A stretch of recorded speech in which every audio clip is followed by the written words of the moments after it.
Greetings, YouTube. This morning I was sent this image from a fellow arena grinder, win streak of 147. And this is the first time this summoner grinds the arena every week, just like me, just like so many of you. This is the first time that this 5-star rank 2 level 35 arena team triggered a death match. You can see that this summoner was successful at continuing the win streak to, I guess, 148 wins.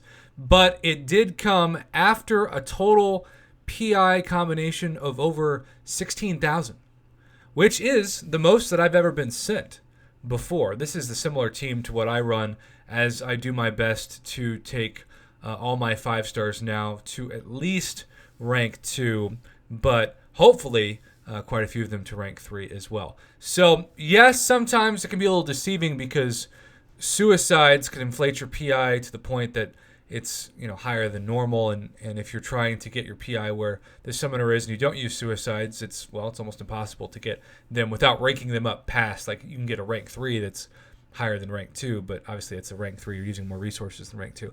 So one thing that Kabam has claimed is that they want to make the arenas better for the average summoner. They know that so many people have quote-unquote lives and aren't able to spend 5, 6, 7 plus hours a day in the arena doing a same amount of hours that you would expect in a real quote-unquote job to actually just be playing this game. And I go back and forth. I'm curious. I've never asked the community this in the poll or anything, but do you actually think that Kabam thought that a infinite streak would be possible when they first invented the arena? Or was it just something we kind of figured out?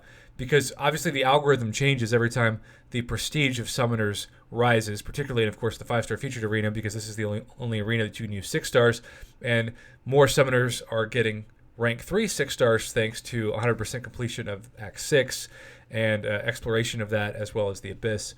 But in general, I now believe that if you want to avoid this happening to you, you need to combine the PIs of at least 17,000, but more than anything, probably have, say, 2 rank 2s that have 5,000 plus overall, and then 1 rank 3 5-star that probably has about a 7 or 8,000 PI. Because then you're going up to 17, 18,000 by having 2 out of 3 of yours combined for over 10,000, and 1 being the anchor. The other nice thing about that is if you do somehow trigger an infinite streak risk because of a death match, you have at least one champ that you think, okay, I might be fighting Thing or Stealth Suit Spidey or Morningstar, but I've got my 8,000 rated Star-Lord or my 8,000 rated, you name the champion. And so I'm confident that I'm going to win 1 out of these 3 automatically because they're going to take down this defender. And so now I'm just hopeful